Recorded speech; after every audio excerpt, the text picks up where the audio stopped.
African retentions in Trinbagonian culture. What that sudden moment that made it very visceral, very real, that you suddenly went like, oh my goodness, this is what we do.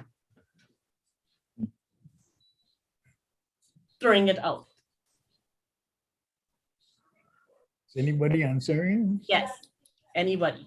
I wouldn't speak before the elders, so either one. Same Unless they here. give permission for us to speak. Go ahead. Go ahead, Mr. Lovelace.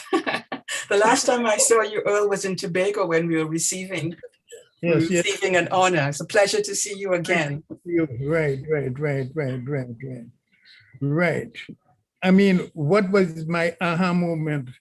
I don't know that I had an aha moment as a single moment. I think it goes right back to my childhood, actually. When I was a little fella, I read a lot. And one of the things that I read about was the people who were supposed to be slaves. But I knew my grandfather, who was a Black man, knew my grandmother, who was also a Black woman. And the notion of them being slaves was not one that fitted the vision I had of them. And so from that moment, I began to look to see who are these slaves. And then I discovered that people who were enslaved were resisting. The people were resisting. And I talked about slave resistance and slave rebellions.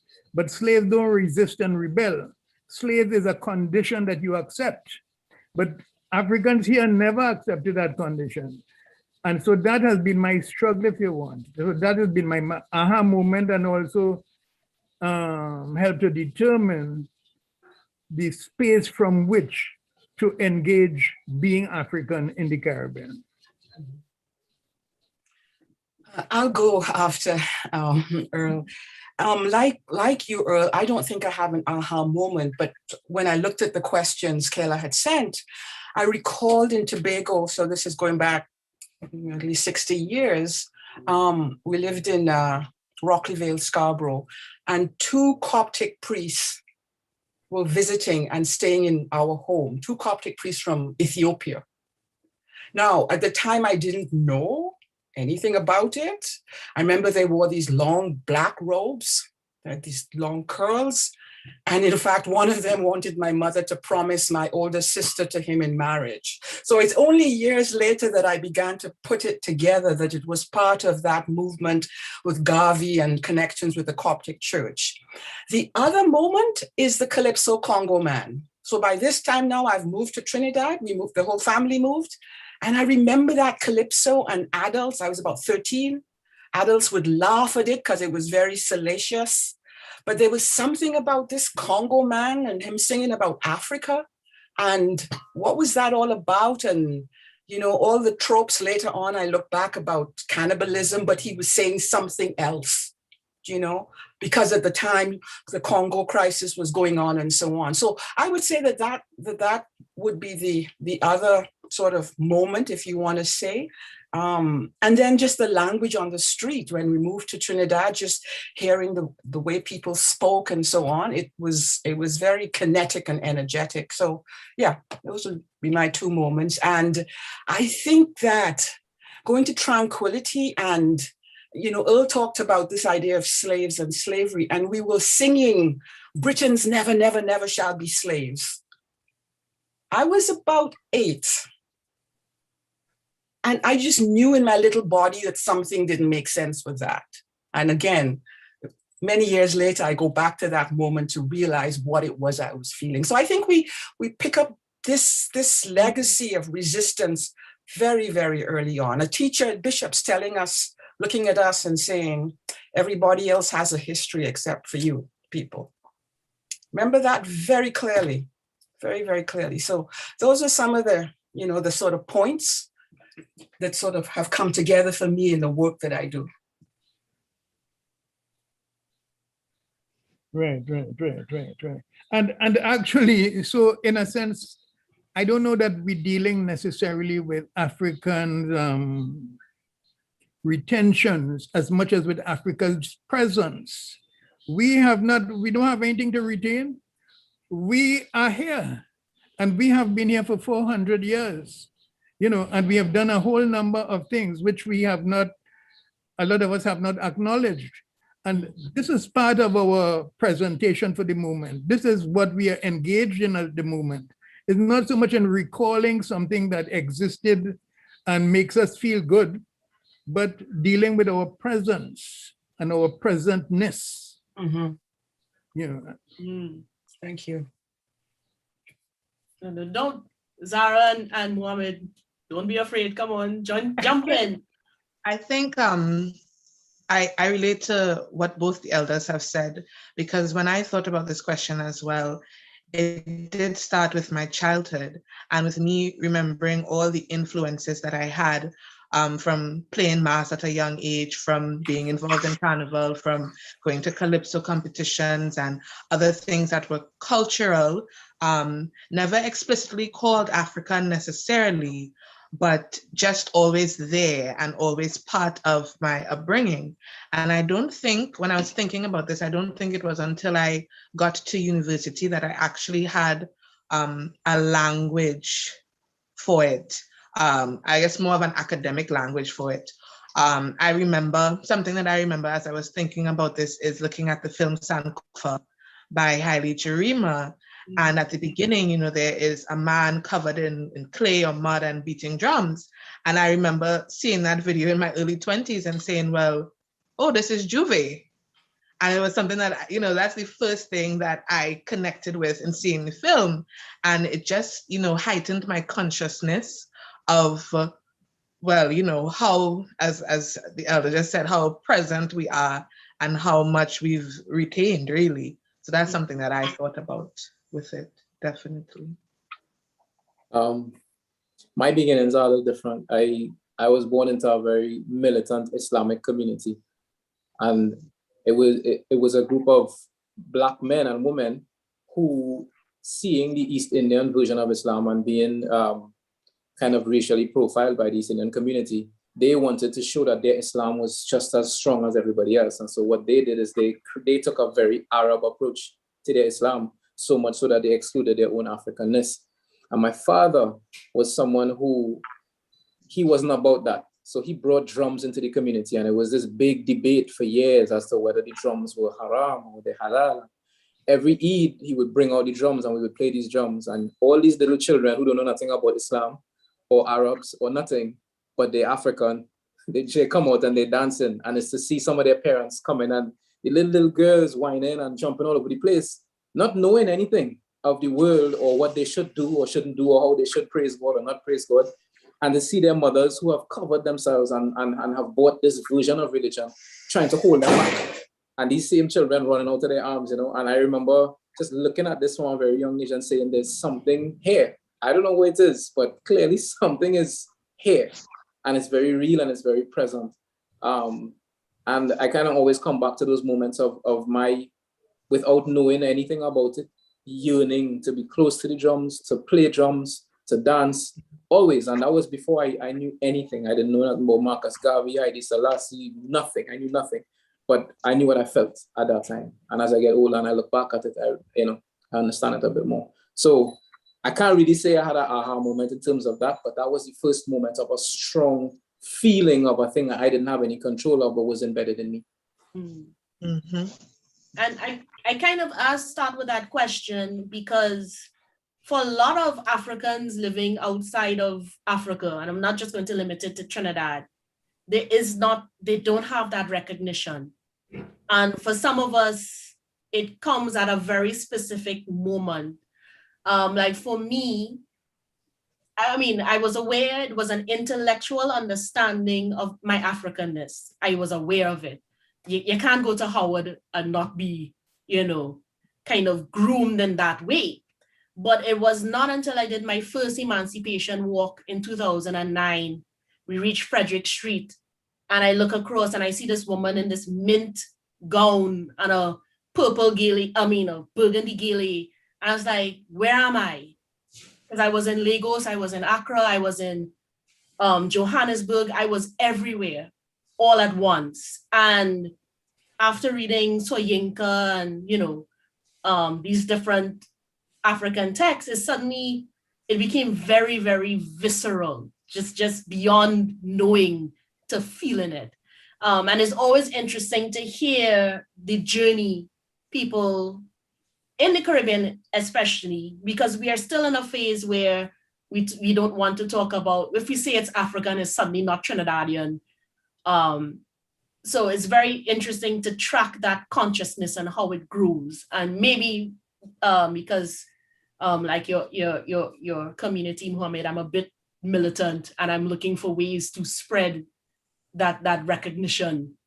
So I was looking for inspiration for how that recognition might be spread. But I don't want to harp on the negativity. I want today to really be celebration and celebratory, because we are here. There is a presence. We are present. The Middle Passage didn't kill culture. It came tucked in our bellies and our hearts and our minds and got recreated and reestablished here. And I love celebrating that idea. So in keeping with that, I want to move on to the next question. What inspires you to include, to highlight that presence, that present in your work? Well, for me, it has been kind of a requirement, because in Trinidad, people have felt that, as you just said a while ago, to talk about Africa is a little bit of a problem. You feel self-conscious, you feel as if you're doing something wrong, you feel as if you shouldn't be mentioning this, and yet we can't go anywhere unless we mention this. I don't think we can go anywhere unless we root it in understanding what has happened to us and what we expect of the society. You know, this is a society in which people have been living close to each other, and we talk about all of we is one. Yet when you hear about crime and problems, they are located in very specific communities, or we locate them there. And nobody comes and says, let us lend a hand now. You know, so we have a lot to talk about, and perhaps some of it will be not negative, you know, but some of it will be not as pleasant as we would like it to be. Mm-hmm. Right? I am sorry, yeah. Go ahead. I feel like in many ways I am exactly what Sir Lovelace is saying. I am a creation of here. I don't fit or look, or I'm from nowhere else. I am here. And one of the things that for me causes me to examine that part of myself is that I know that there are many people like me who feel as though they can't claim parts of themselves. They don't understand how they fit into the narrative. And in many ways, they try to recreate a completely new narrative without understanding the narrative that they came from. I do believe that we have to tell our own narrative, but we also, you know, it has been an observation of mine and my generation many times tries to create a new narrative in the absence of understanding where they come from at all. And that's a very dangerous thing, because it's kind of, you know, reinventing the wheel at every single step. And there's so many things we can take from our past. And so for me, that's why I try to remember, but at the same time, not to just simply regurgitate what I find, but to really imbibe it, live it, and put forward an idea of what it is and what it may become. Mm. Yeah, I'd like to pick up on all the comments have gone so far. And I just want to say how, Kayla, thank you so much for having this intergenerational conversation. I think it's really, really important.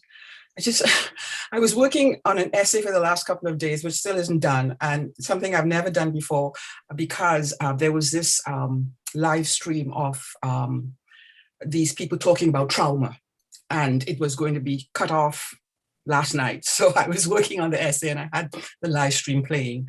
But what I want to talk about, and it's come up in terms of what everyone has said so far, and also what the president has said in terms of looking to the future, that if we don't engage with what has happened to us, how being African has been dealt with in this world, if we don't acknowledge the trauma that we have all experienced as part of this grand European project that moved people willy-nilly around the world, banned the drum, banned spiritual practices. Here in Canada, the issues of anti-Black racism, of course, worldwide, but also anti-Indigenous. And so many of the issues are similar, you know, where they couldn't speak their languages and so on. And I think that that's one of the unacknowledged wounds in our culture.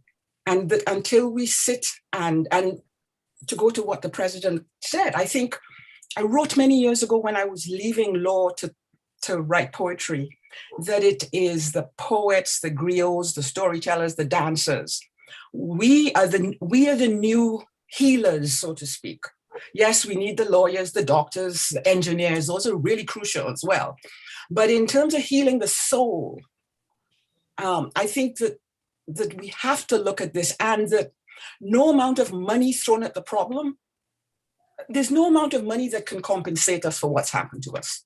I think we have to start from that. There's no amount of money that can ever compensate for losing your culture, losing your motherland, losing your language. So we start from that. But as Earl has said, you know, it has had these structural repercussions, you know, and so we have to deal with that. But I also think the heart, the soul has to be healed as well. And that's how I see what I do.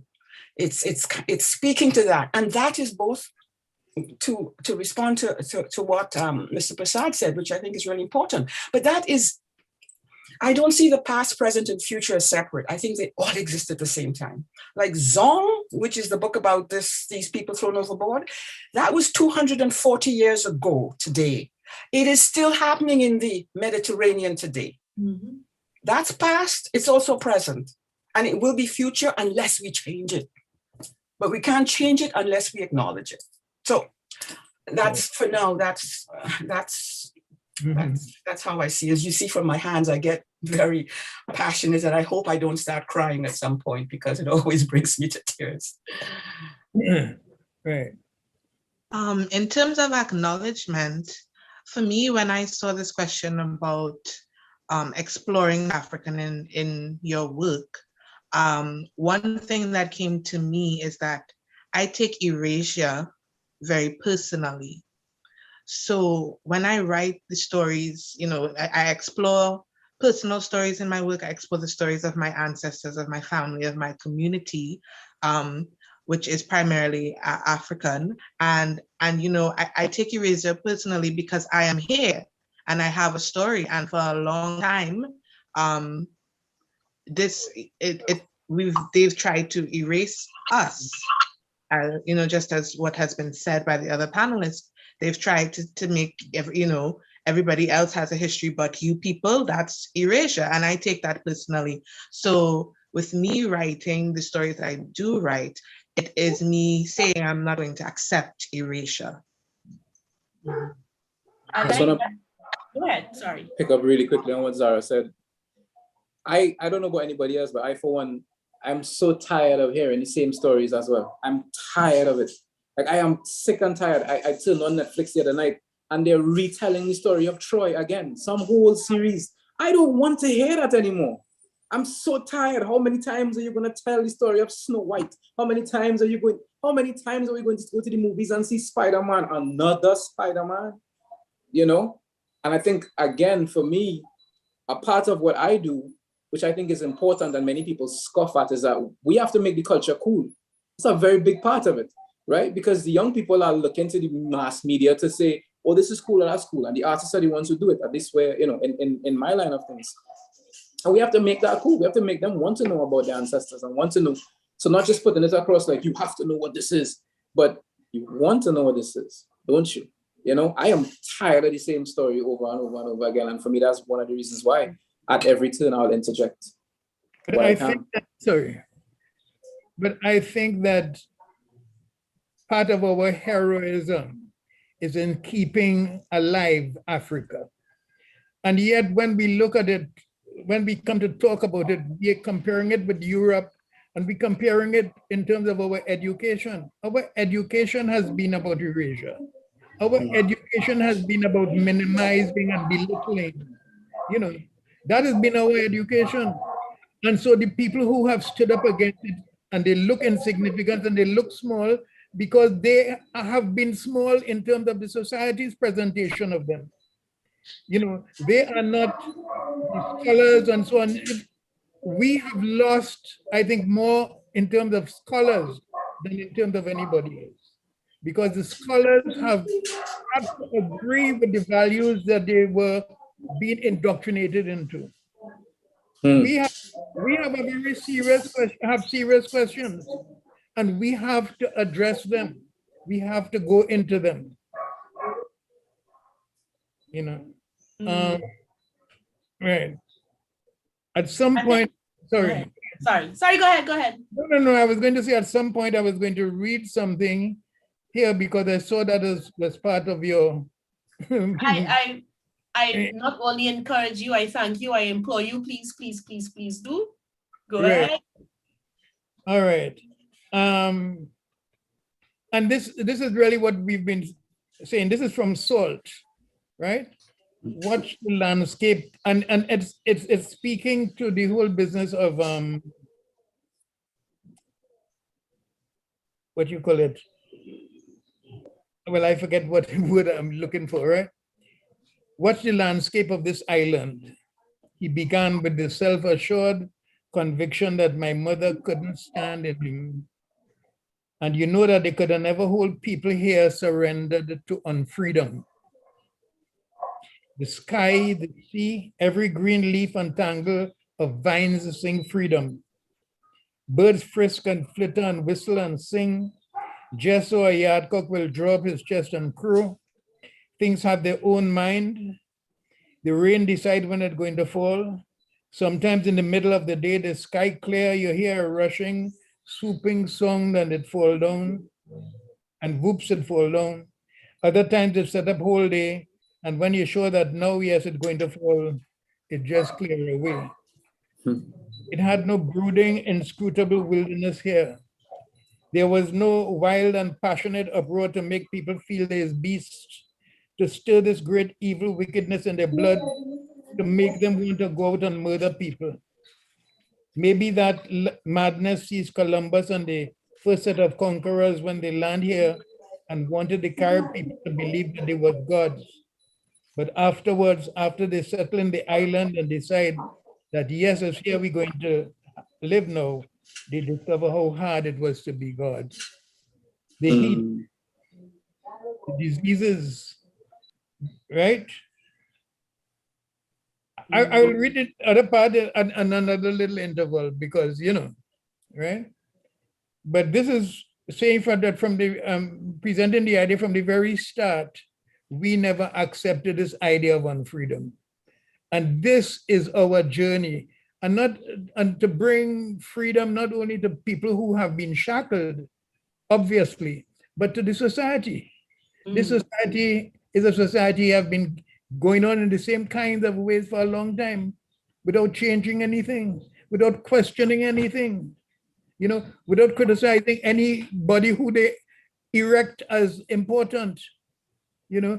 So to criticize somebody is like a sin, you know, when the fact is the only way you could go ahead is if the generation come and criticizes the generation that's passing on to them. They must. And I think the work assembled on this panel sparks those questions. And I know for me, reading first Dragon Can't Dance and coming out of academia, because we mentioned it, but reading Dragon Can't Dance and going, the theories you have to explain what this book does can't come anywhere near to explaining what this book does. We have to come up with a new framework. And it's very, very hard, but the material is there, and that's what we push for, you know. And it's that symbiosis. You unearth that presence in your text, and we try to analyze that presence in our work. And I thank you for that. And the idea of that the fecundity in Trinidad, that madness, that green landscape, that freedom that is all around us. And so we could never accept being in, we can't accept, as you say, unfreeness, because it's all around us. This freedom is all around us. You can't control the sky. You can't control the vegetation. You know, you cannot control the earth. And it's a memory that we had. It's a memory we share, Nobe. So when you talk about the indigenous, that's a memory we share with the indigenous. We are not in dominion over the planet. We are in a symbiotic relation with the planet. And that's one of the important things I want to say in really focusing on including that African presence of mind in literary works. Yeah, I'm really enjoying. I hope you're all enjoying this. I have to stop and say I'm really enjoying this so far. This is the kind of conversations I can have every day, all day. But let me move it on to the next question. And feel free, if you do have works that you came with that you're willing to share, feel free, because I think it really lends itself to this question: how do you incorporate African heritage in your work? Whether it is language, rhythm, even worldview, that a lot of us, it's not overt, but it's a different way of seeing the world. How do you incorporate that African heritage in your work? Well, I think following on what Earl has just done, maybe I'll read something from my first book of poetry. I was still practicing law when I wrote this. And it's all that remains of Kush returns to the desert. And Kush was an ancient African kingdom. When I return, would you remember me, orphaned child, face set against you, tied to me through a suffering, secret and somber? Return I will, grown woad-skinned with grief, for those 1,000 nights that shall be as one. Stranger shadowed in stranded struggles of what was to be, to speak in different tongues of ignorance, forget scattered words, shattering trees of truth on shoals of silence. Could I recognize the earth, black I stand upon, when those of me and mine stood, brazen, been in bronze with pride, dusked with swallowed fear for theirs and their kind? Did one bird sing the silence of my name then or now, while boats of battered death ride at anchor? Did one bird sing in the tree, bride-bloodied, where we took his life and hers, you mine and I yours, though you didn't know? Will I remember what I cannot forget, that we couldn't tell what we didn't tell, that we would return in the eye of the hurricane? Would you recognize me, theirs, unwillingly, yet yours, in the latitude of my pain, the scars of survival, rights that crisscross the soul in flight? Could you recognize us dyed, hued in skins, force lightened, carrying carved masks of profile pain, Picassoed, yet faithfully, lovingly yours? You said goodbye in all your different tongues, none are mine yet.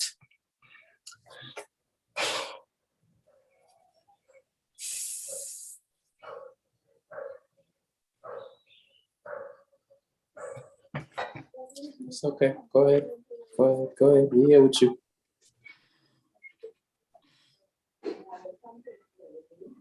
We're here with you, Mama. You said goodbye in all your different tongues, none are mine, yet all belong to me. Lost child of the wind that mated with thunder under stars that went astray. You were silence Where were your talking drums to message my soul before they twisted it, before they broke it, before they sold it for 12 cowrie shells, before we learned too much too soon, too late? Nyame, when I return roughshod, take me, one of your many daughters, carrying lost tribes of suffering. Welcome me. Gently, I carry thorns of Africa within, and all that remains of Kush returns to the desert. Thanks. Thank you for that. Thank you. Thank you so much. And it brings back what you were saying earlier about needing to deal with our trauma. And that is one of the ongoing, the trauma of separation, before we get into the colonial injuries that we suffered once we were separated. And that idea of recognition is so important. And now, in the decade of African people in the diaspora, as UN declared it, that recognition is coming home. And what that poem speaks to so strongly, we're starting to see in our brothers and sisters, across the divide, on the continent, all throughout the diaspora, we're starting to see that recognition. That's a powerful piece. Thank you for sharing. Thank you. I shouldn't, yeah. I don't, yeah. No, but tears are important. Tears are supposed to come.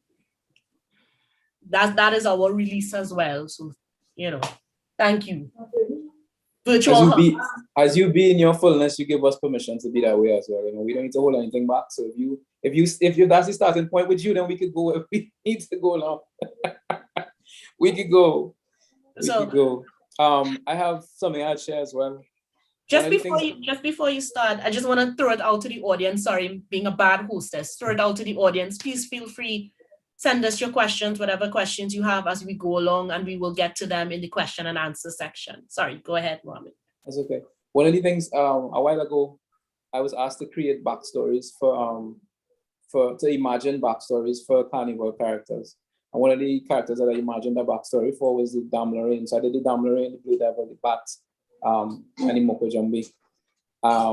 And so I like to kind of reimagine the stories we tell ourselves. A lot of times we talk about carnival simply as this mimicry, and we all know that that's not correct, right? It's not. It was far more than that. And so there were many instances, I think, that led to the creation of certain characters. And for me, this was one of those. It's called Pretty Woman. Your bed is as soft as I dreamed, pretty woman. Cleaner than clouds, but soft as the black mud pressed in between my fingers in the field, pretty woman. I am the vessel that holds your pride and the secret that carries your shame. I am nameless, but that you call me many things, cook, whore. I draw your bath water and run errands and put my breasts to the lips of those you gave birth to, pretty woman. What do you think they dream of with their bellies warm and full? It's not so pretty, woman, baby. Mother of my woes, you try to look like me because of the way he looks at me. Exaggerate my hips with wire and lace my busts with cotton puff, and you pout to map the fullness of my face, pretty woman. Your bed is as soft as I dreamed. I made it. You lie on it. I lie on it. We lie in it. We lie in it.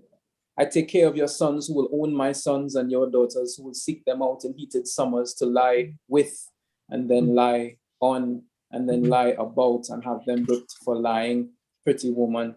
My whole life is a dance. On cool evenings in ballrooms filled with eyes searching a fantasy, my womb is a factory. You want to be me, but you don't want to be me. I'm too fat to be a skeleton in your closet. We do this dance face to face, pretty woman. And when your back is turned, lust levels all things, pretty woman. Black angels moan so the devil finds his wings, pretty woman. Sometimes I feel like the mistress of this house, a pretty woman. Did I tell you? Your bed is as soft as I dreamed, cleaner than a cloud of cotton, but soft and black, soft as the black mud between my fingers in the fields. And I'll mock you all I want, because only I know how this feels. Right. Mhm. Thank you. Lovely. Right. I So I also, oh, go ahead. sorry, I just want to say quickly. So I feel like sometimes one of the things that we get the privilege to do as artists, because we're able to, and we're really the only people who do it, we're able to consider moments that have happened, not as historical fact necessarily, but as like we are the only ones who remember the emotion of what occurred, which is important for the healing as well as, you know, as we know, and we're able to go back, dredge those things up and make them as real and present day as they were then, you know, and that's important to me as well. Right. Um, Right. I think we're all on the same wavelength, because one of the poems that I had to share also deals with healing.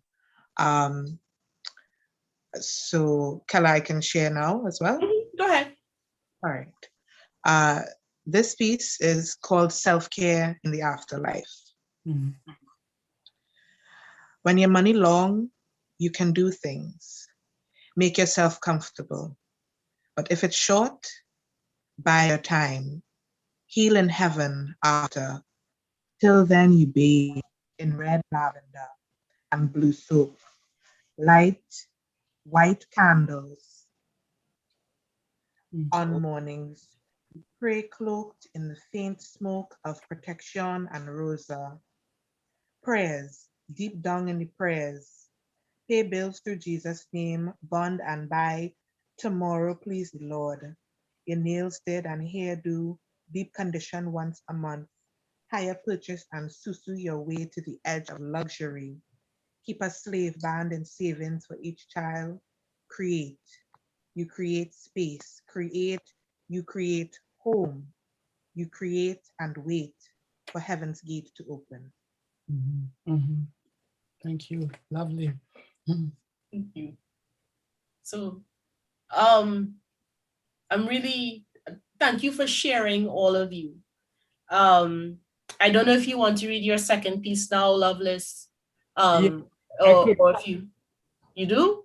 But yes, because this would lead us into where we're going, or where I think I am going. Okay. And I'm trying to cut it in, but it's difficult. But these fellows here, there was no natural subservience here. Nobody didn't bow down to nobody just so. To get a man to follow your instructions, you had to pen him and beat him and cut off his ears and his foot when he ran away. Your had was to take away his woman from him and his child, and still that fella stand up and oppose you. But these fellas here, these fellas was the most lawless and rebellious of the fellas they had in the Caribbean. The majority of them dangerous rebels exiled here from other islands, men that had no cure, fellas whose sport was to bust one another head, fellas who make up their mind to dead, who land on the wharf from Martinique and Grenada and St. Lucia, and from wherever they bring them singing, Mama, mama, your son in the grave already, your son in the grave already, take a towel and band your belly, singing, 1,000, 10,000 to buy me one, me one, me one. And when I dead, bury my clothes. I don't want no sweet man to wear my clothes. And it wasn't just men alone. It had women that was even more terrible. They had to ban them from talking. They had to ban them from walking and from raising their dress tails and shaking their melodious backsides. It wasn't easy. They hold them down and turn them over and do them whatever wickedness they could manage, but they couldn't break them. And then it dawned on them that you can't defeat people. Then they find out that people too stupid to be defeated. They're too hard. And they don't learn what you try to teach them. Bam, bam, bam, bam. 400 years it take them to find out that you can't keep people in captivity. 400 years, and it didn't happen just so. People had to revolt. People had to poison people. Port of Spain had to burn down. A hurricane had to hit the island. Haiti had to defeat Napoleon. People had to run away up the mountains. People had to fight. And then they agree, yes, we can't hold people in captivity here. But now they had another problem. And this is our problem. It was not how to keep people in captivity. It was how to set people at liberty. And this is where I think reparation and a whole number of questions and another kind of treatment and view of Black people come in. Okay? Ashi. And panelists also feel free, we have a conversation, so go back and forth. I think that's where my generation, we could really locate ourselves, right? Because those who came before us would have seen independence come in and may have had some sort of an appreciation for what was before that. They may have been closer to it. We came with the world coming at us, right? Trying to redefine us at every single turn. Who are we? What are we? What does it mean to be Trinidadian? What are we holding on to? What are we letting go in this moment? And I think what Baba Earl just said in terms of how do you set people free, right? Or how do people set themselves free, really, right? Because it always occurs in my mind, the colonizers had us here basically like a cash cow for however long. And then one day they woke up and they said, oh, go ahead, be free, independence, all that. Go ahead, just take everything. We don't want anything at all, go ahead. And it's a crazy, silly proposition for us to believe that that's true. So how is it that we really truly free ourselves? Because if we were truly free, they would have never gone to that point because they know what comes next after that. Right. And I think that you should continue along that point because I think it is a very important point you're making there, that how do we free ourselves now? We set free from work perhaps and put on the roadside, but what do we do now? Yeah. I think we I think we stop. Well, one of the things that we have to do, and I was in a discussion last week about this, and you said it earlier as well, Baba Earl, and about being revolutionary in a Eurocentric framework, right? So you fed all of these things, So like we see that a lot in the Muslim community where people leave Christianity and they consider it a revolutionary act to come into Islam, but they come into Islam with the same Christian thinking and the same judgment and all of these different things. So they create this other version of things. And I think the real question for our generation is not to simply recreate the way we live or the way we exist or the way we understand certain things, but the entire framework in which we understand these things at all, Because I might read a poem that I think in a way sets my mind on a different path. But if I am still operating within a European or colonial framework while I am on that different path, I'm still on that path in that world and still not anywhere. Yeah, if I can say something to this, this may sound somewhat odd given what we're celebrating today, which is emancipation, and it goes to the points that both Mohammed and Earl are making. Emancipation, I've always thought that when we celebrate emancipation, what are we actually celebrating? Because as Earl has said so clearly, and as we all know, the enslaved never always understood that you could not make of a human being a thing. We always knew that. That's why people ran, they got killed, they killed their children. They always understood that. There's another idea of freedom, yes? Outside of, as you say, this European way of freedom. So in fact, if we break it down and parse it, we're actually celebrating the European catching up with what we always knew. Think about it. Mm-hmm.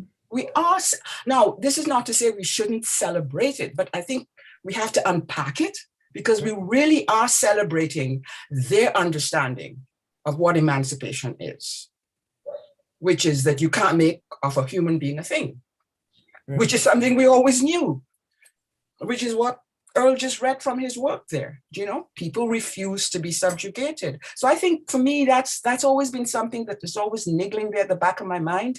And the other thing I just wanted to comment, one of the things I hope, when this movement for reparations gains ground is part of this idea of spiritual reparations.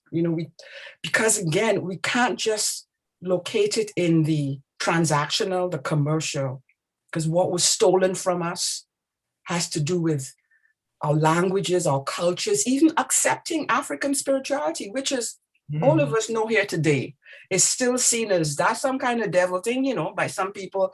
I don't want to mess with that, and many of us try in different ways to sort of to meet it and to engage with it.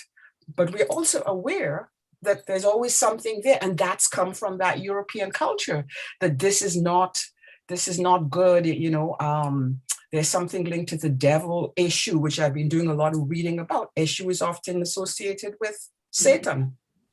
It's total incorrect.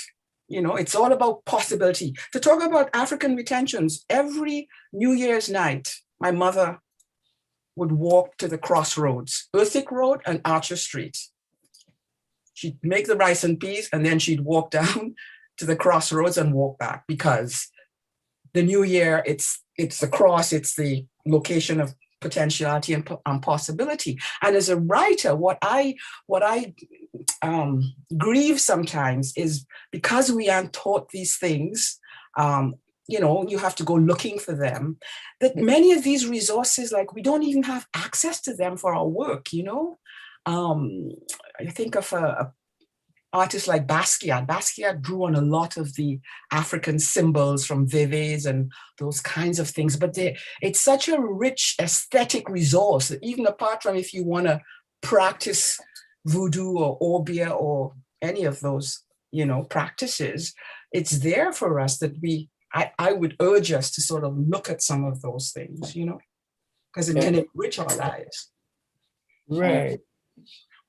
I think, excuse me, a thought just suddenly struck me that we are celebrating Emancipation Day when a number of our lively icons have just passed, and that we should perhaps use this day to remember. I'm thinking Leroy. I just thought of him, yeah. I'm thinking, help me on Better resistance. I had two good friends, Bass Superior, Bass Superior's brother, is a very good friend of mine, very good person and Calypsonian and so on. He passed as well. And then I just heard Easy Boy, who people wouldn't know. I know him very well, but if you're from Sandy Grandia, they will know who we're talking about, right? And Tony Hall, of course. People who passed recently. Singing Sandra. Sprung along, singing Sandra. Singing Sandra, Devine. Winston Devine, yeah. That Singing Sandra? Yeah. Yeah. I didn't know that. Yeah, A little while ago. A little while ago. And I know the Emancipation Committee, they have been having these commemorations throughout the week of activities. They did one for Singing Sandra. They did one for Butter Resistance. And we are in one of the reasons I think we celebrate Nobesi, not just, well, it has evolved. And I don't think even when it started in 85, it was simply marking the day of emancipation. Yeah. Because as we know, the very first celebration was Freedom Day. It was 3 nights. It was Carnival, and then Carnival got moved to Carnival. Yeah. And so in 1985, we have more of and that embracing, and it's grown into that really, that embracing of our Africanness, and it is a right now every year to call up this ancestral linkage and to flaunt it. Some years it waxes, some years it wanes, depending on politics. That's all I'm going to say. Sometimes it swells very large, depending on what's going on in the society. But I think what I envision for emancipation is not just commemorating that day, because we know we have resources that have been telling us that that's not what happened. That version of emancipation that some benevolent man sitting in British Parliament said, you know what, they should be free. That never happened. There was a revolution in the Caribbean every 2 to 5 years, a major revolution in the Caribbean every 2 to 5 years. A lot of them weren't as successful as Haiti, but every island was kicking up and they could not afford it. They couldn't afford to keep us. They can never afford to keep anyone in states of unfreedom, right? And so that passage that Earl read is so important to keep reminding ourselves of, you know. And then your poem too, one of the things I'm connecting with it that we do not talk about is that they didn't bring unskilled labor here.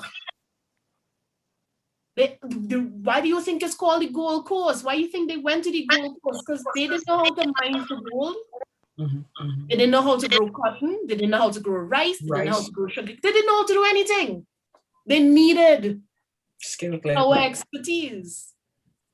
And that completely eradicates from the outset for me that, as we were talking about, that European, that colonial mentality. That rips it apart, because the lie they've been telling people is that Black people came across here and they were civilized. No, partner, we were civilized from before. We were civilized before you knew what civilization was. The Greeks went to Egypt to learn civilization. So works like these are the starting points for these kind of conversations, for starting points to get, at least hopefully get people curious, to start looking at that. You see, going back to the first question, what was your aha moment? And then leading into the last question, why is it important to celebrate African heritage in your work? Is that we might lead to someone's aha moment. And I think that's a powerful thing to think about, but I do not want to taint your answers to the last question. Why is it important to celebrate African heritage in your work? You know, because there are people who might recognize it, they might know it, but they don't necessarily bring it to the front. And it's really nice to hear when people do. So I'll throw out that question. I know we lost Babel Earl, but hopefully we will get him back. And Zara hasn't said. I'm interested to know what Zara thinks about this. Yeah. I think for me, in terms of our understanding of celebrating emancipation and celebrating things that we already knew were true, that's a very good point. But I think why things get a little, perhaps lose some context of our understanding of ourselves is because we do have to think about the acknowledgement and acknowledge that for 400 years, in as much as we would have passed down traditions, we've also passed down trauma, right? So these are, it's kind of like, what do you call it, syndrome, when you are kidnapped and you have to side with your kidnapper? Stockholm. Yeah, Stockholm syndrome. So it's almost like we're celebrating emancipation with Stockholm syndrome, and it's something that, you know, until we do acknowledge that there is trauma in the whole context of it, and it is something that we do pass down as well. So we may pass down the drumming, or you may pass down a song, you know, every New Year's we have certain traditions that we carry on, but at the same time, you know, we have a dichotomy there where we are also passing down trauma, and it's something that we have to deal with for sure in order for us to actually bring it back full circle to its roots. I mean, that's one of the things that I was hearing a lot, as I said, the stream I was listening to, what all the experts in this area seem to be saying is that unless you deal with the trauma, it gets passed on. Once you deal with it, then the chances of it passing on are virtually nil. And I think that's still a job that we are engaged in. And I wasn't, as I said, I wasn't intending to say that the emancipation shouldn't be celebrated, but I just like to go deeper so that we understand what it is we're doing. And as Muhammad was talking, I was thinking about freedom in conversation with a young man recently, and I texted him that freedom to me is bracketed by two prepositions: freedom from and freedom to. Because freedom doesn't exist really just, I mean, apart from the trees and nature, but we as humans, what is it we're freeing ourselves from, or what are we free from? And what are we actually free to do? Because we know that we can't, as human beings, that we can't do any and everything. I can't come to your house and take your books or that sort of thing. So how are we going to construct that too? What is it we're freeing ourselves towards, so to speak? And he added that there were two slashes at the beginning and at the end. And so we're still continuing that particular conversation, but because sometimes freedom comes with a heavy price, is responsibility, Always, yeah. And we also have to understand that there were some people who, when you talk about freedom too, they wanted the freedom to oppress. Exactly. Yeah. So it is the work that has to be done is unsurmountable. So that's the other thing we have to think about. Yeah. Definitely the definitions for the future. We were surmounted though.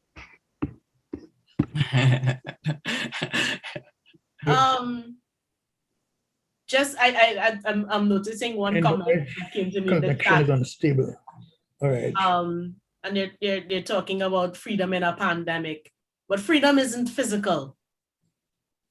As much as we're talking about emancipation, the freedom that we need now is not physical freedom.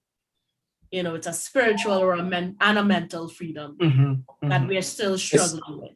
It's also very much an economic freedom. Very much. And it's something that isn't, in my opinion, discussed very much at all, because it seems as though we have some sort of a shame towards wealth. But until many, many of us who think differently begin to become wealthy, we're going to continue in these circles. And it's one of my main things when I talk about when people come into the communities with programs. At this point, I almost don't want to hear any conversation that isn't an economic conversation in the community. We don't need handouts, we don't need Pampers, we don't need groceries when you might come. We need actual sustainable ways of these communities making money, and we don't like those conversations because I think a lot of times it sounds like you're flying up in God's face, like somebody's come to give you a handout and you're like, no, I don't want that. I want to sustain myself. But the handout culture hasn't been working. And that's just as an aside, I'm very, very vehement about that. What? Make no mistake. That is Right. as Zara and Nobesi was saying, that is actually part of the trauma that we do not address. Yeah. Right. That is the relationship to money. Yes, it's a very complicated relationship. But this idea of the handout, we do work in our community around education and empowerment. But the empowerment they want is a bill in their pocket, not how they can continually put a bill in their pocket. Well, you see, run up against that. I agree with you on one end, but on the other end, I think that we've been unable to show young people continuous success. We've been fed a certain type of story: go to work, go to school, get a job, blah blah blah blah blah blah, right? And they keep seeing failure with that over and over, and so they make their own parallel economies. They make their own way of doing things, and they do not want to hear what we have to say, because in their parallel economy, they're risking their lives, right? Their life is what they put on the line in order to make it, but they make far more. They have far more autonomy, and the rules are their own. So while we may see it as a dark world that they've created, it's their world, you understand? I would even go so far as to say our world, because I'm in the middle of it, right? And I don't think it's that people don't want it, but how do you match the pride I have when I do my own thing? How do you match that pride? How do I not have to still bow and scrape? Because still many of the economic routes out of it are still at the beck and call of the wealthy. For Mhm. all intents and purposes, the white. Mm. And I think it has to do with our, oh, I sorry. think Yeah, I think we'll I find it think back on. Earl wants to say something. Right. What are we about? I think that we've been talking about Europe and this and that. We talk about other people and so on. But we have to also look at ourselves. We have to decide, what are we doing? And what is our place doing? And what are we encouraging them or prodding them to do, or making sure that they do? We can't, it's quite a complex thing. It's not either or, actually, it's both, actually. We have to increasingly find a way to take both sides together, and see where we go. And I think that one of the things that we do is we want a kind of perfection in people, in the other. Mm. We want a certain perfection, whoever that other happens to be. And I think that we have to be prepared to accept that people are trying. Sometimes this is the best. And we can therefore seek to encourage people to do better, but from the position that they are trying. I don't know if I'm making myself clear. Mm. Yes. But we can't really just deal with imperfections all the time. We have to deal with, this is the best this generation could do, or this person could do, or these politicians can do, and take them from that position. Other than that, it will be revolution and rebellion, which is not the exact way I think that we have arrived at it. You know? I think more than anything else, it will be uncalculated revolution and rebellion at this point. So to even call it that at this point might not, yeah. And we, it's I didn't give the time for that. I mean, the 70s and that whole period with Cuba, and that there was this sense of rebellion and revolution. I think I don't know what has happened really, and we have to look at it more closely to find out what has happened to take the idea of revolution and rebellion exactly out of the equation. What is it now? How do we deal with things that we don't like as a community? Or promote things that we like as a community? Yeah. Oi, we're not in control of the systems that push or promote those things, I think, and that's a large part of it. But yeah. Right. Well, we here. I mean, there's certain things we have to acknowledge too, that we are here, we present, we a little more articulate than a generation before, perhaps, But my concern is, what are we doing and what are we asking people to do? And I say so, even as a writer, you find that, you have said this, you have said that, and you said it 1,000 ways and 1,000 times, and nobody seems to be hearing. They hear for 5 minutes and then the rest of the time they forget they had heard this. And we have to find ways of dealing with those questions, right? We can't just, yeah, sorry. Sorry, I think one of the ways of dealing with that, and I'll preface this by saying people call me arty farty and pie in the sky when I say this. But one of the ways of dealing with, as we talk about the trauma that we have, as we talk about how do we prepare the future, it is actually embracing art, literature, music, dancing, poetry, and so on. Because outside the alternatives that we have to the current neo-colonial education that we receive, the alternative societies, this is how they deal with it, right? What we are talking about now, celebrating our heritages in this specific instance, talking about our African heritage, calling back not just, well, yes, the glory, but also the complexity of it is a way of leading us into addressing the lingering trauma, the intergenerational trauma that we have suffered. And I think a webinar like this is important for that, for bringing together people who work in this area.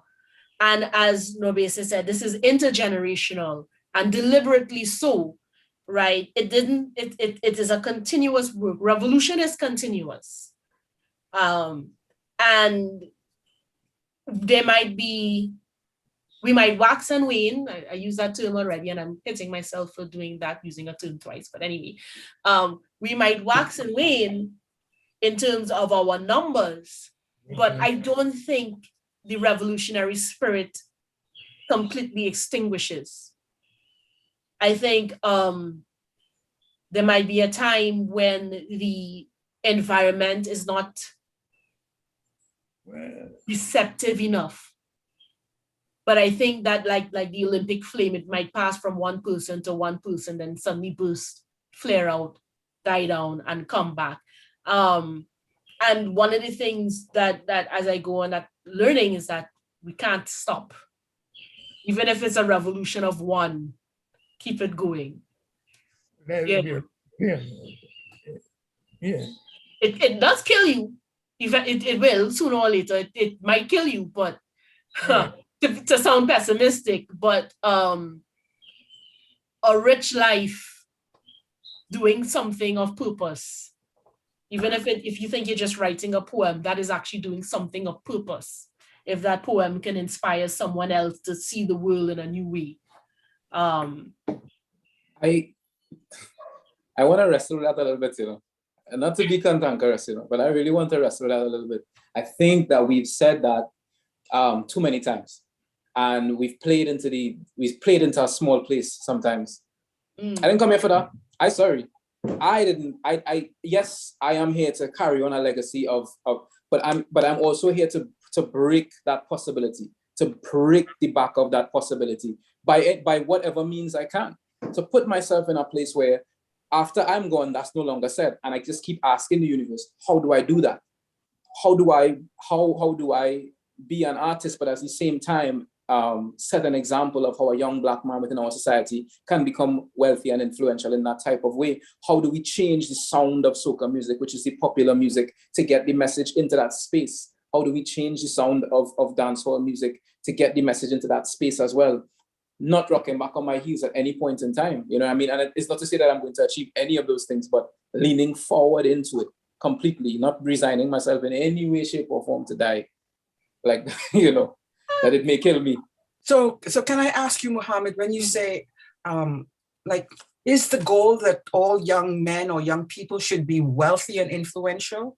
Is that because because what concerns me is, I've been listening to what we're saying, and we live in a world now where they say 10 people control 58% of the wealth of all the money. And they're going to the moon when we haven't solved issues of, food security, refugees. Yep. So I'm not advocating necessarily a socialist model, but this idea is what I think to some degree confounds African Americans. The seduction of capital. It's really hard to resist it. And I'm not criticizing anybody, but the idea that you could become fabulously wealthy, I'm not sure that the most wholesome society comes out of that. And I agree. And the United States is a perfect example of that. You have now this tribal society with the wonderful ideas of democracy and so on, but people not believing that the election was won, and I don't have to tell you all. So I just want you to kind of parse that out for me. I wanted to ask Mohammed about the wealthy business too. Okay, so you're on the spot, Mohammed. Please, I'm here for it. I'm here. Explain a little bit more. Tell me more what you think. This is what So this is what's supposed to happen, right? I'm supposed to say these things, and if I'm out of turn, I'm supposed to leave here with a different mindset, right? But what I'm saying is, Oh, we will leave with a different mindset. Let me hear what you say. I grew up around, and I'm sure Baba Earl and all of us, I grew up around men with brilliant ideas. All the ideas in the world, beautiful hearts to achieve those ideas. And most of the time, in order to achieve those ideas, because they required money to do it, they had to go to people who didn't care anything about them, lay themselves at the feet of these people and work. And they didn't many times, and I'm speaking from my own experience, they didn't many times work in a way where they became wealthy to be able to pass that on to generations, so who could now have the time and the space to think for themselves and to do for themselves. The money, the wealth in and of itself is not the goal. But okay, for instance, what I'm saying, partly, as an artist, I was never taught how to capitalize on my own creations.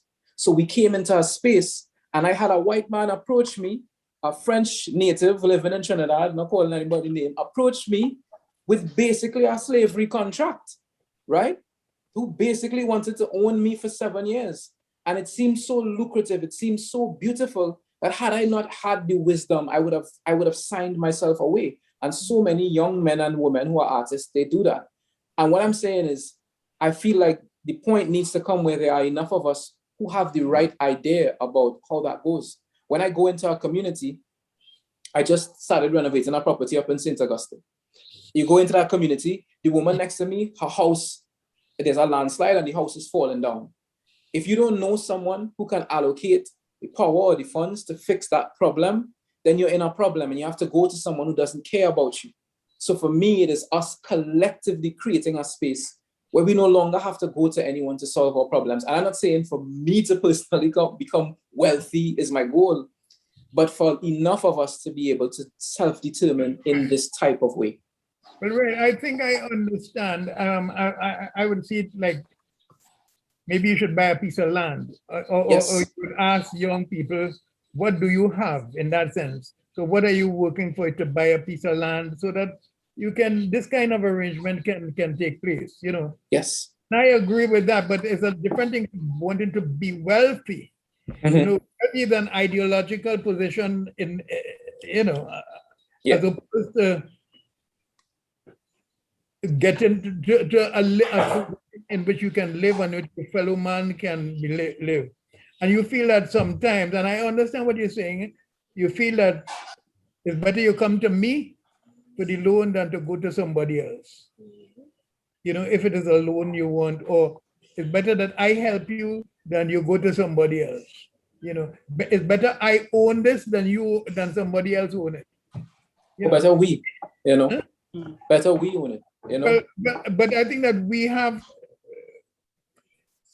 to be careful of the individualism that could, you know, bring about. Yeah. And maybe we should get the community to let us get rich then. And that's the goal, you know. As opposed to let me get rich, which is a different kind of thing, you know. I mean, absolutely. You know, yeah, right. Yeah. So how do you press on that path without oppressing anybody else? You know?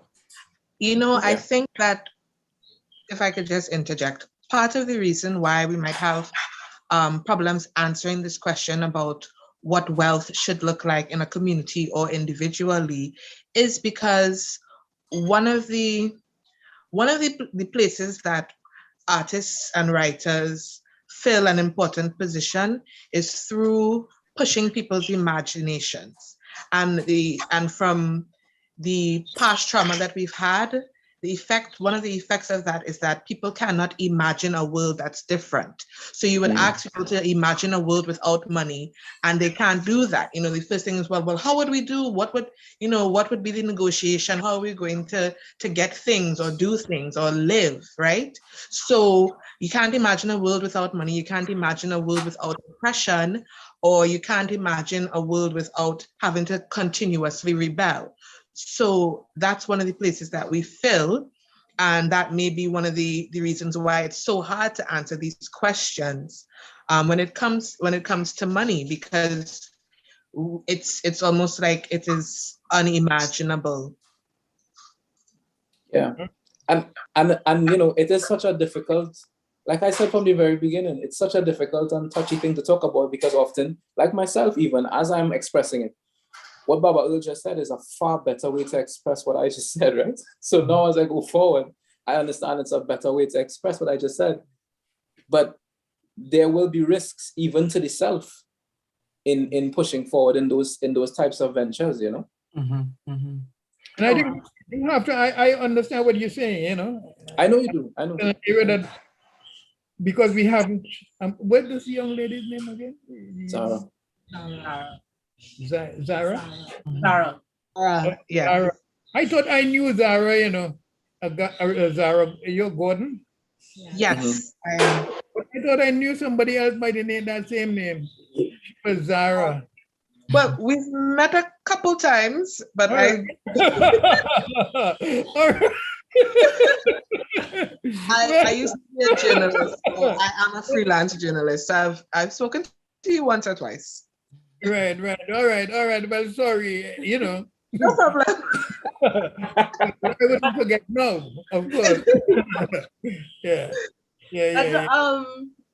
I just want to say something. This is a slight aside, but relevant. I was reading a work the other day called Cloth, and it's related to this group in Nigeria, the Bunu, B-U-N-U. And the way they work with cloth, weaving it, cloth is circular and so on. And I was really struck. I read it some years ago, but I have to have a photograph made. So I was looking at the book again. And white cloth in particular, they're very, how shall I put it, sensitive to what white cloth means and so on. But there was a section in it in which they talked about the fact that they're very suspicious of people who are extremely wealthy in their group. Now, in that case, because they're more traditional and indigenous, they usually think of it as being linked to witchcraft, right? But I remember I was really taken by it, because there's this idea, again, going to what Zara is saying, that we can't even conceive of a society where people feel that, you know, it's okay if everyone is sort of relatively the same, and that where somebody has a lot of wealth, well, they must have done something, you know, to get that wealth. I just want to throw that into the mix there, because again, these wisdoms are there in our cultures in different places. You know, I think that's, for me, I've been thinking about that a lot, you know. I want to piggyback off of that, Nobisi, because I want to tie Mohammed, what you're talking about, and what Baba Lovelace was talking about. But Mohammed had something he wanted to just say quickly before you. Yeah, I just think that what you just said, I'm not sure how to refer to you. I don't want to call you Nobisi, like you're on first name basis. I feel my great grandmother reached out to the grave going, "Who you calling Nobisi?" You can call me Booyah, which is I have a Booyah. Mbuya. I will call you Mbuya. Yeah. Mbuya. So I feel like that what you just said, the reason, and what Zara said as well, is that we cannot conceptualize it, because again, it comes out of, and the idea of wealth and how wealth is accrued and how people behave when they are wealthy comes out of that colonial experience, that life experience, and what we've been given. Yeah. So we've just seen this, you know, you have to be ruthless, and you have to this, and this, so you do this. You know, someone said to me the other day, we have entire courses now that teach people how to speak in order to gain access to society and to people and to gain affluence, how to speak to appear to be what they are not.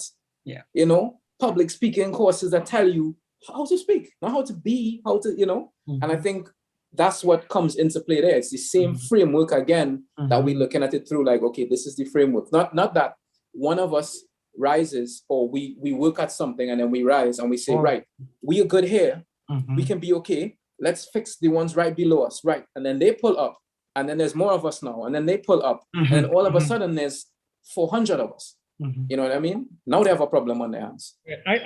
I think that we need perhaps to present this as a topic, because it's an important thing. I remember growing up, my grandmother in Tobago used to make tarts and sweet cakes and so on, and sell. Right, in the market. I went in the market with her and so on. Then I went up to a big man now with children. I went up to Matura to live. And there was a big mango, set of mango trees in the vicinity. And Walt, my eldest son, said, oh, there's a good opportunity to sell some mangoes. So he decided, he thought about collecting these mangoes and putting them at the roadside and for people to come and buy. And the first person to be against that idea was me. Now, afterwards, I think about it, it was the most stupid suggestion I made about anything. So I understand what Mohammed is saying, that we need to find ways of making money.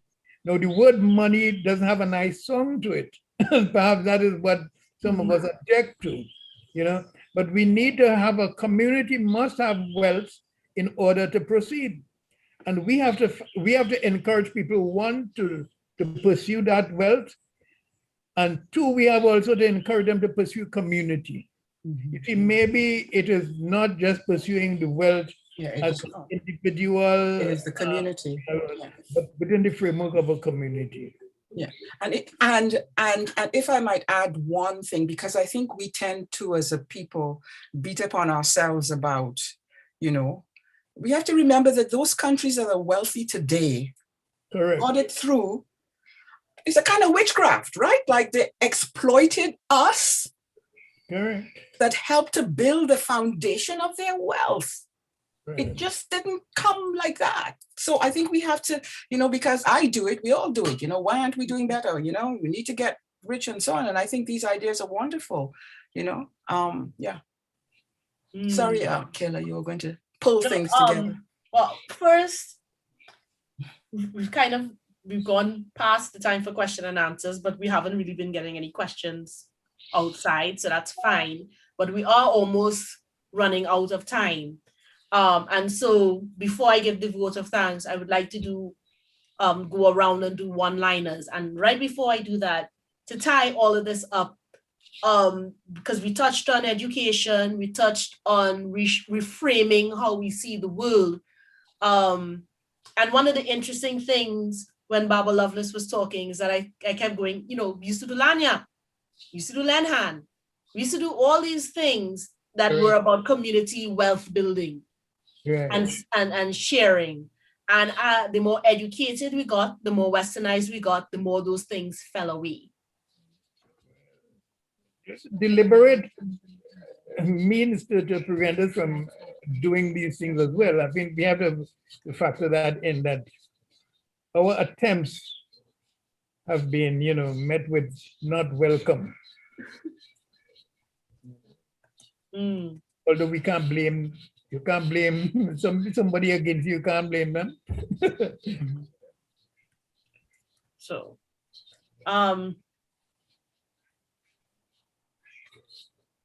yeah. What I want to do, that's my last book. We've opened up some questions, and I think if nothing else, I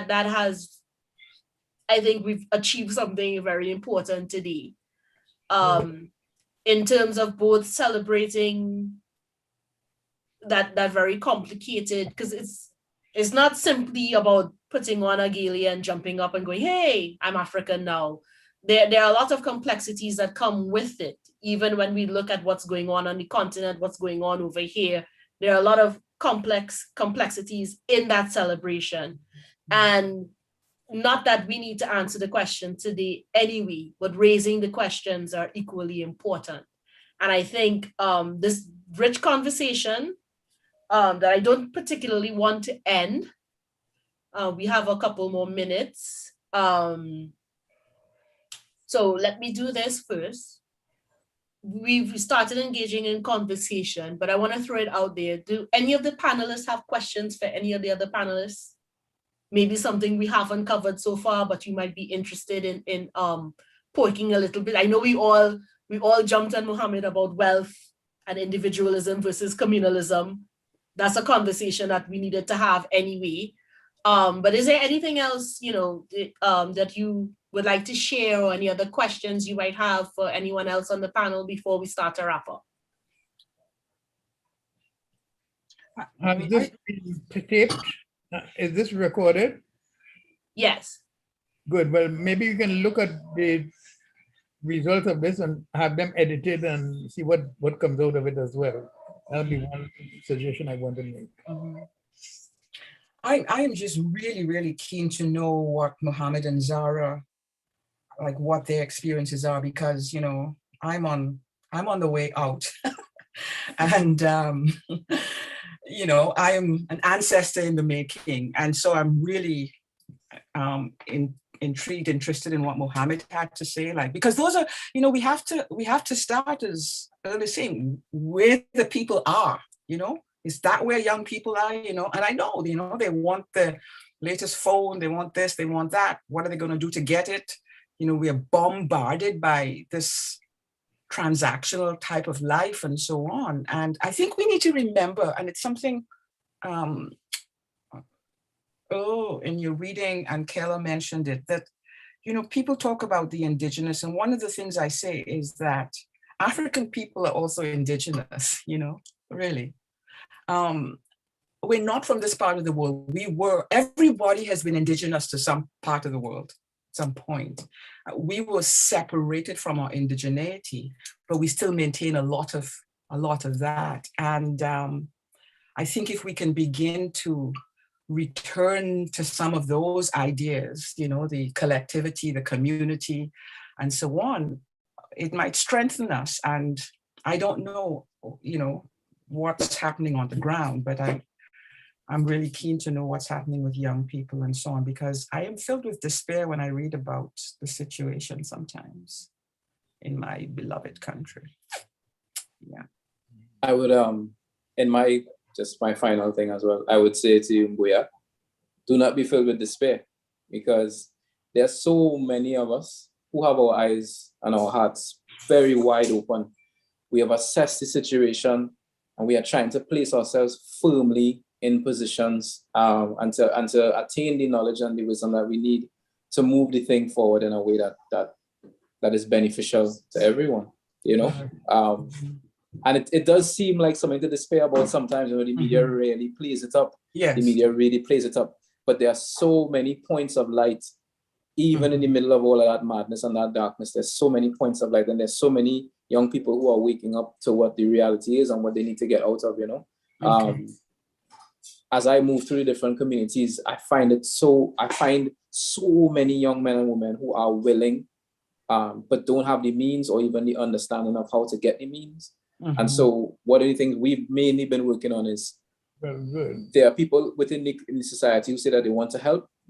Well, show us the pathways to actually becoming independent. Show us those pathways, because that's what we want to show the younger ones. And for me, a lot of times, the reason why I speak this way is the art wakes people up. But it's like Baba Earl said, when we wake them up, what are we telling them to do? I'm awake now in the world. You've shown me what the problem is. You've showed me all these different things. Now, what do I do? You know, look, I can't go back to where I was. You told me that was sleep. You told me that, you know, that's not a good place for me. Do you have a place for me? Can you tell me where to go? You know, and that's where we find ourselves now. Sorry. Go ahead, love. Go ahead. Zara. What I would say, piggybacking off of answering the question about our experiences, and also going off of what Mohammed said about not being filled with despair, is that as much as we can talk about the issues and the problems, yes, I do feel like there is a slight raising of consciousness among young African people, you know?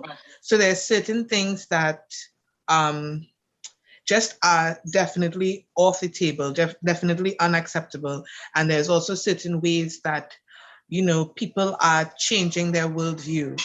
For instance, you know, I would wear my hair in an afro, you know, just take it out and wear it in an afro back in 2011. And, there were many times in 2011, people in Trinidad telling me, you don't comb your hair? Or, what kind of hairstyle is this? But I've also seen more people wearing their hair like mine. And over time, in that past 10 years, I've gotten more compliments. I've gotten more people saying, I like that.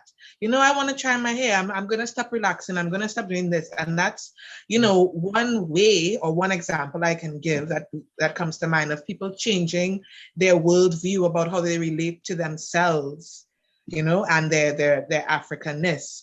So I definitely would say, you don't have to be despaired. Definitely. Yeah, we got this. Yeah, And Mother thank and you. we are And trying. We are one and of thank the you. many And people thank you trying. and Baba Earl for giving us what you all have given us and continue to give us so that we can say these things, Because I remember the first time I read Song and was completely blown away, but that's a whole other conversation for stuff. One of the things that I would like to encourage is young community leaders. I don't know how you call that, but I lived in communities a lot. And I was just thinking the other day how my absence was left a hole. And I think that this happened with a lot of people who belong to places and contribute. And I feel that this something should be continued, really. And I think that this is something that we should find whatever way we can to help to the leaders to pursue whatever dream they have, as well as, to help them to do that, because they will discover what they want and and the methods to get it and so on. Mm-hmm. But I think they need encouragement. Mm-hmm. If I could just say one small thing, is there time for one? Yeah. We talked about it being a colonial society, and Mohammed, you said something about seeing the house next door where you were working, and you have to know somebody to get it done, And I was thinking about my times when I was in Trinidad, recently, in recent years, trying to get my birth certificate, for instance, the new electronic, and the number of people you have to go to. And I remember standing in line one day and thinking, this is such a colonial legacy where Black people's time didn't matter. You could stand in line for 3 hours, get to the desk, as happened with me, and they said, "Oh, we're closing up today," So what I'm trying to get at is that the civil service continues to be, while the civil services in all the white colonies like here and have been updated, our civil service still seems to be so tied to who you know. And I was told the day, like, come back tomorrow morning and so would help you. But that's because I spoke out. The 3 people behind me had to go away and come back the following day. And so I think even something as basic as our time, Black people's time, does it matter? Yes. I think it's really important.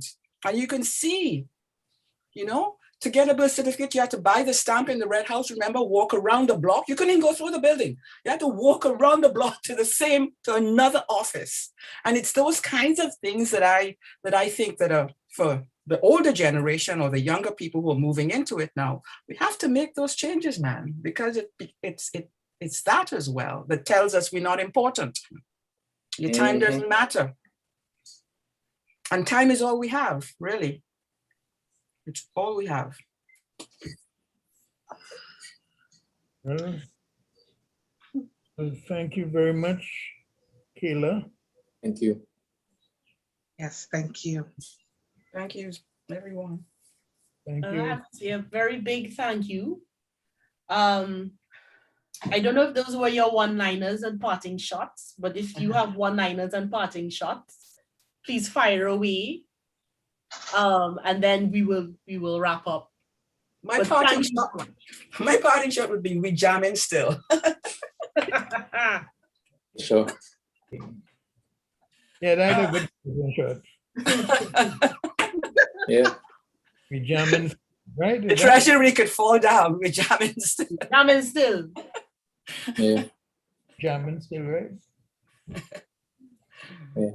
hearing pretty good. Yeah, I think just for me, it's such a beautiful thing. I remember the first time I picked up Salt. Salt was one of the first books that let me know that I needed to upgrade my reading level. I started reading Salt and I realized I couldn't get into the book. And I was frustrated. I was very young still. I was too young to be trying to read Salt, but that was just me. I was way too young. I was probably about 7 or 8 years old. But I picked it up and it was a signal to me that there was a world beyond the world I was in. And I wanted to get into that world very badly because there were things being said there that seemed real important to me. I was just rifling through the book and getting bits of it, and and I feel like that has been the role of people like Baba Earl and Muya, where they've kind of dragged us forward. Like, hey, come, we've seen some things, we want you to see more. And I'm glad to be here. I'm honored to be here, actually. I'm very, very honored to be here in this moment. So that's my part in short. I feel very honored. Thank you. I echo that sentiment. And I will take the time before I say my general vote of thanks to thank you, Baba Earl, for my dissertation. Because you were one of the books I used for my dissertation. And in a very real sense, without Dragon Can Dance, I wouldn't be Dr. Francis. And that's a debt I hope to repay by doing work and spreading the message and doing work. So thank you so much, and thank you all, because without artists, we would be living an unexamined life. And as Socrates says, there's no life to live. And so officially let me thank my panel for being with me today, for donating their time to have this important discussion. Thank you all who have been watching the live stream on YouTube. Just to announce that on Wednesday, the university will be having another webinar entitled COVID-19 vaccination, can it help with NCDs, comorbidities, and long-haul COVID-19 symptoms? That would be Wednesday the 4th at 6 p.m. Just to throw in that ad. For further information, you can email Gansha Mohammed at utt.edu.tt. That is GHANSHAM.Mohammed with an O at utt.edu.tt. It's been a pleasure having this kind of conversation around not just emancipation, but the continuing work of emancipation in our daily lives through art and conversation. Thank you so much for being with us. I hope you all enjoy the rest of your afternoon. I hope we gave you food for thought. I hope we've invigorated a revolutionary spirit in those who are watching. Thank you for your comments. And please join us next Wednesday for the next webinar. Thank you. Thank you. Thank you.